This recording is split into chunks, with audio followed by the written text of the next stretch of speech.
नमस्कार, मैं doctor Vishwamitra Vaishnav, assistant professor political science, college शिक्षा, राजस्थान। प्रिय विद्यार्थियों, हॉब्स लॉक रूसो के सामाजिक समझौते सिद्धांत की तुलना कर रहे थे।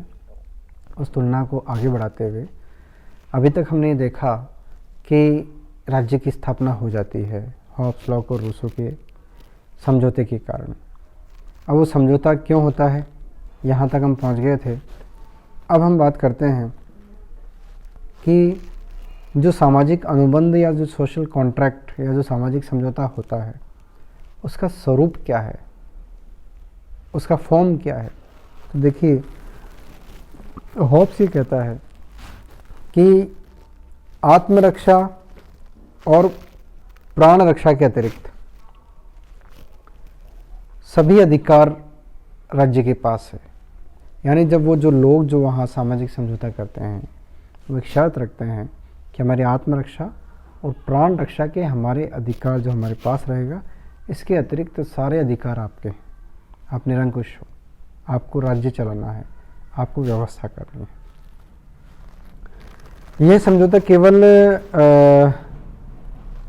प्रजा के लिए होता है और यहाँ पर राजा निरंकुश होता है। ये हॉब्स के सामाजिक समझौते का स्वरूप है। दूसरी तरफ जब हम लॉक की बात करते हैं तो जॉन लॉक के समझौते का स्वरूप जो है, उसमें वो ये कहते हैं कि व्यक्ति एक समझौते के द्वारा सब नहीं किंतु कुछ निश्चित अधिकार राज्य को दे देते हैं और इस प्रकार जो राज्य बनता है वह सीमित बनता है, वह मर्यादित बनता है।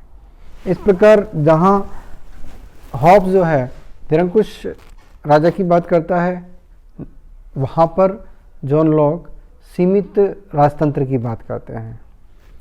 आगे अगर हम रूसो की बात करते हैं तो रूसो ये कहता है कि समझौता जो है दो प्रकार से व्यक्ति की वैयक्तिक और जो सामूहिक जो उसकी दशा है, वैयक्तिक और सामूहिक दशा में एक सामंजस्य होता है और वो सामंजस्य सामान्य इच्छा के माध्यम से सामने आता है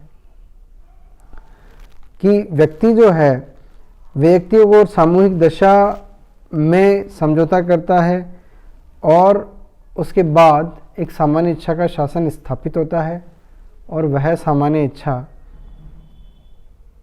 निरंकुश होती है, अदेय होती है, अविभाज्य होती है। लेकिन वह जो व्यक्ति की जो तात्कालिक या जो तात्विक इच्छा होती है, उनमें से तात्विक इच्छा होती है, एक्चुअल विल होती है, आदर्श इच्छा होती है। और रूसो ये कहते हैं कि आदर्श इच्छा का संबंध न तो बहुमत से है और न पूर्ण बहुमत से है। यह वो इच्छा है जो सबका कल्याण चाहती है, इसमें संख्या का कोई महत्व नहीं होता है। इस प्रकार जो समझौते का जो स्वरूप है इन तीनों विचारकों में है, इस तरह से है।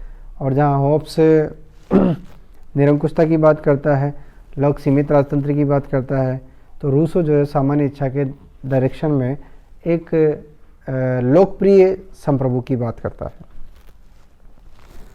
जहाँ हम समझौते की संख्या की बात करते हैं तो हॉब्स के समझौते सिद्धांत में एक समझौता होता है।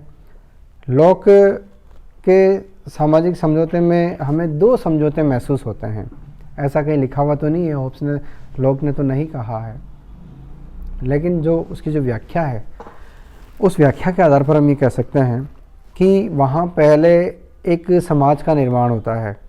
एक समाज के लोगों के बीच में एक समझौता होता है, वो आपस में बातचीत करते हैं, विचार करते हैं और वो ये कहते हैं कि हमारे सामने जो तीन समस्या है, इन तीन समस्या का समाधान करने के लिए हमें राज्य बनाना पड़ेगा। और यहाँ पर वो जो समाज है जिसमें एक समझौता होता है, वो समाज मिलकर आगे राजा के साथ एक डील करता है आगे एक और, कि जो है आपको हम ये हमारे कुछ अधिकार देते हैं, हमारे जो तीन अधिकार हैं, प्राकृतिक अधिकार हैं, उनमें कोई इंटरफेरेंस नहीं होगा और आपके ये तीन कार्य है, कानून बनाना, लागू करना और कोई समस्या होती है तो उसका समाधान करना। इस प्रकार जॉन लॉक जो है एक सीमित राजतंत्र की सीमित शासन की बात करते हैं, और वहाँ पर दो समझौते होते हुए हमें प्रतीत होते हैं। एक समाज के लोगों के बीच में, एक जो समाज बनता है, जो ट्रस्ट बनता है, उस ट्रस्ट के और राजा या शासक के बीच में दूसरा समझौता होता है। जहाँ रूसो की बात करते हैं तो वहाँ पर एक ही समझौता हमें दिखाई देता है। अब बात आती है समझौते के पक्ष के संदर्भ में तीनों विचारों में क्या अंतर है। देखिए, हॉब्स की जब सामाजिक समझौते के पक्ष की हम बात करते हैं तो प्राकृतिक अवस्था से असंतुष्ट व्यक्तियों के बीच में होता है। लॉक की बात करते हैं तो प्राकृतिक व्यक्तियों में तथा प्राकृतिक व्यक्तियों के बीच में जो समझौता होने के बाद में जो संस्था आती है, जो समाज बनता है, उस समाज में और शासक के बीच में समझौता होता है। यानी यहाँ दो समझौते हमें महसूस होते हैं।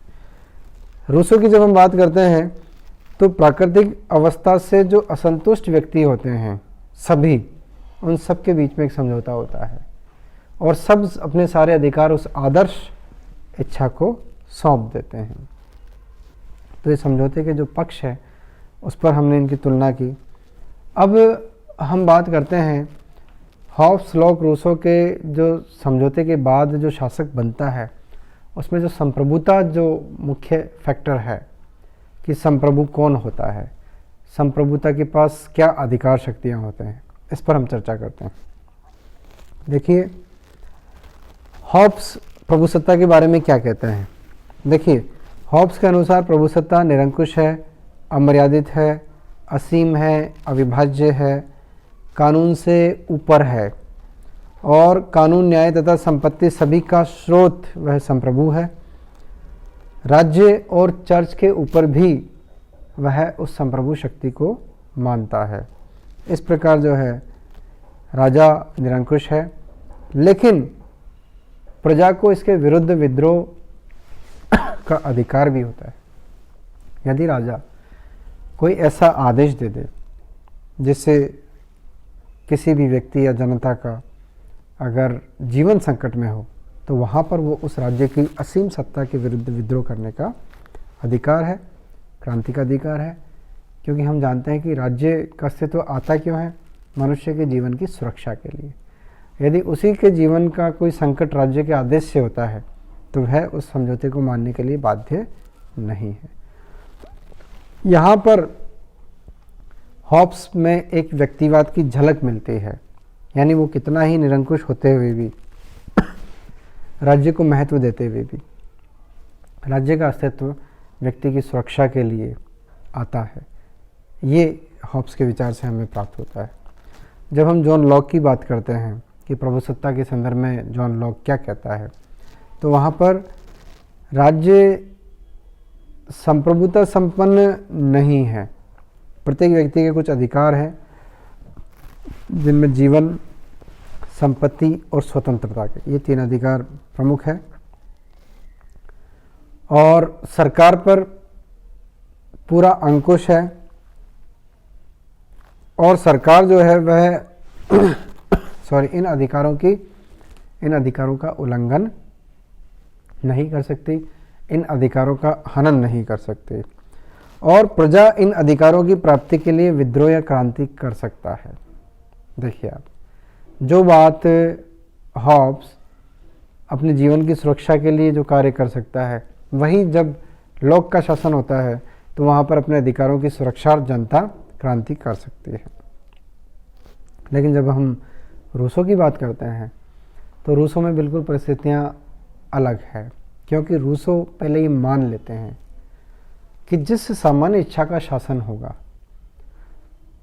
जिस यथार्थ और आदर्श इच्छा में से आदर्श इच्छा का शासन होगा, क्योंकि वह सर्व कल्याणकारी है, वह सब जानती है, वह विजनरी है, वह बहुत आगे की सोच सकती है, वो जो सामान्य इच्छा है। तो सामान्य इच्छा कभी किसी का बुरा कर ही नहीं सकती। सामान्य इच्छा कभी भी किसी व्यक्ति को ऐसा आदेश नहीं दे सकती कि जिससे उसका नुकसान हो। सामान्य इच्छा हमेशा सभी के लिए एक सकारात्मक प्रयास है, ऐसा रूसो कहते हैं। तो यहाँ वह अनन्य है, अविभाज्य है, निरंकुश है, सर्वोच्च है और मनुष्य को इनके विरुद्ध क्रांति करने का अधिकार नहीं है, क्योंकि वह सर्वज्ञाता है, उसमें विवेक है, वह उत्तम है, वह ईश्वर के जैसे है जिसमें कोई कमी नहीं हो। इस प्रकार वहाँ किसी को विद्रोह करने का अधिकार नहीं है और सामान्य इच्छा सभी लोगों की इच्छाओं का प्रतिनिधित्व करती है, जो कि अच्छी इच्छाएं हैं। इस प्रकार वहाँ पर एक सामान्य इच्छा का शासन होता है और हॉब्स और लॉक से वह भिन्नता है कि एक बार सामान्य इच्छा का शासन स्थापित हो जाए तो फिर उसके विरुद्ध कोई भी विद्रोह नहीं कर सकता। इस प्रकार हम हॉब्स, लॉक, रूसो के सामाजिक समझौते की आवश्यकता, उसका समझौते का स्वरूप और समझौते की संख्या और समझौते के पक्ष और संप्रभुता संबंधी विचारों की तुलना कर सकते हैं। इसके बाद हॉब्स, लॉक, रूसो की तुलना हम अगले लेक्चर में करेंगे। धन्यवाद।